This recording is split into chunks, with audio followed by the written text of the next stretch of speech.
Profitez de votre programme avec SD Access, marque accession de la Société dauphinoise pour l'habitat, engagée pour des constructions de qualité en Isère. Profitez de votre programme avec Grenoble-Alpes Métropole, la métropole qui s'engage pour l'environnement.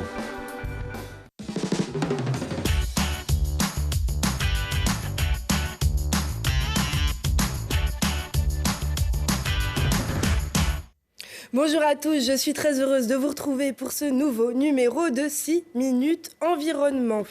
Et on commence cette émission avec un nouveau coup dur pour le climat et le pouvoir d'achat.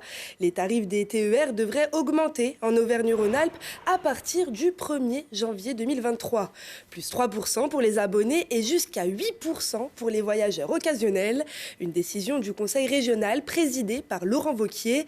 Les socialistes de l'opposition du Conseil régional, dont Najat Vallaud-Belkacem, demandent le retrait de ce rapport. Les TER ont cependant été accessibles gratuitement le week-end du 15-16 octobre en raison des pénuries de carburant.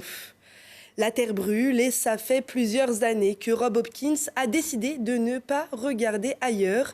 Militant écologiste influent, cet enseignant britannique en permaculture est à l'origine, en 2006, du mouvement des villes en transition.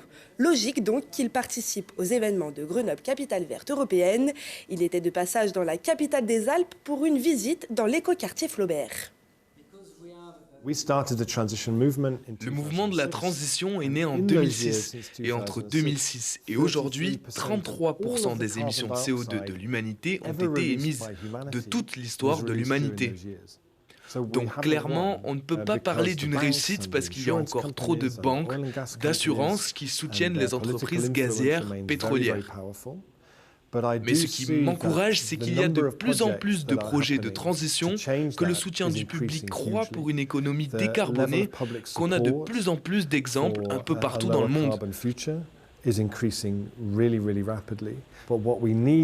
Il faudrait maintenant arriver à un autre récit pour un autre modèle économique. Il y a une image que j'utilise. C'est comme un match de foot où à la mi-temps, l'équipe est menée 3-0 et l'équipe finit par gagner 5-3 à la fin du match. Et je sais que c'est pas facile, mais j'y crois. Et ce que je sais avec certitude, par contre, c'est que pendant la pause, ce que l'entraîneur n'a pas dit à l'équipe qui perdait, c'est laisser tomber. C'est trop tard. Il n'y a plus rien à faire. C'est le moment de galvaniser les troupes.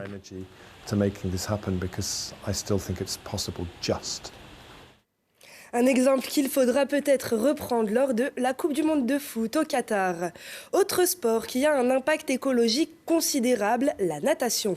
Alors à la piscine Jeanbron, on expérimente une solution de récupération et de réemploi de l'eau. Une expérience inédite à laquelle a assisté Charlotte Faulkner.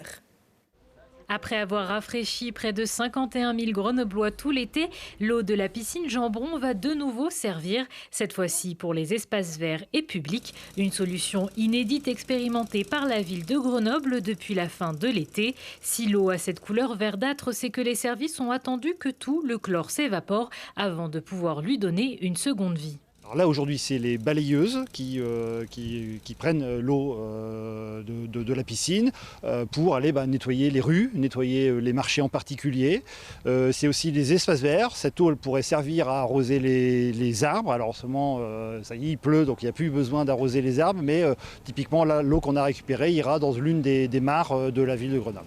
En moyenne, ce sont près de 50 mètres cubes qui sont utilisés quotidiennement par les services de la ville pour l'arrosage des espaces verts ou encore le nettoyage des rues et des espaces publics. Des besoins en eau qui varient en fonction des périodes de l'année. Les besoins ils sont essentiellement sur le service nature en ville pour les citernes, pour l'arrosage des massifs et des jeunes arbres, et le service de la propreté urbaine pour le remplissage en fait des balayeuses.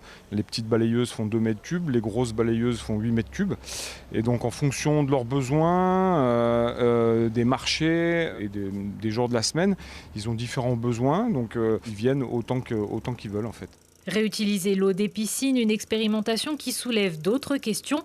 Une fois par an, les piscines doivent obligatoirement être vidangées, une réglementation que la municipalité souhaiterait revoir. Justement, la question de réinterroger la vidange des bassins, de se poser la question de ne pas vider chaque année nos bassins parce que on est capable et on sait entretenir et on sait vérifier la qualité de l'eau.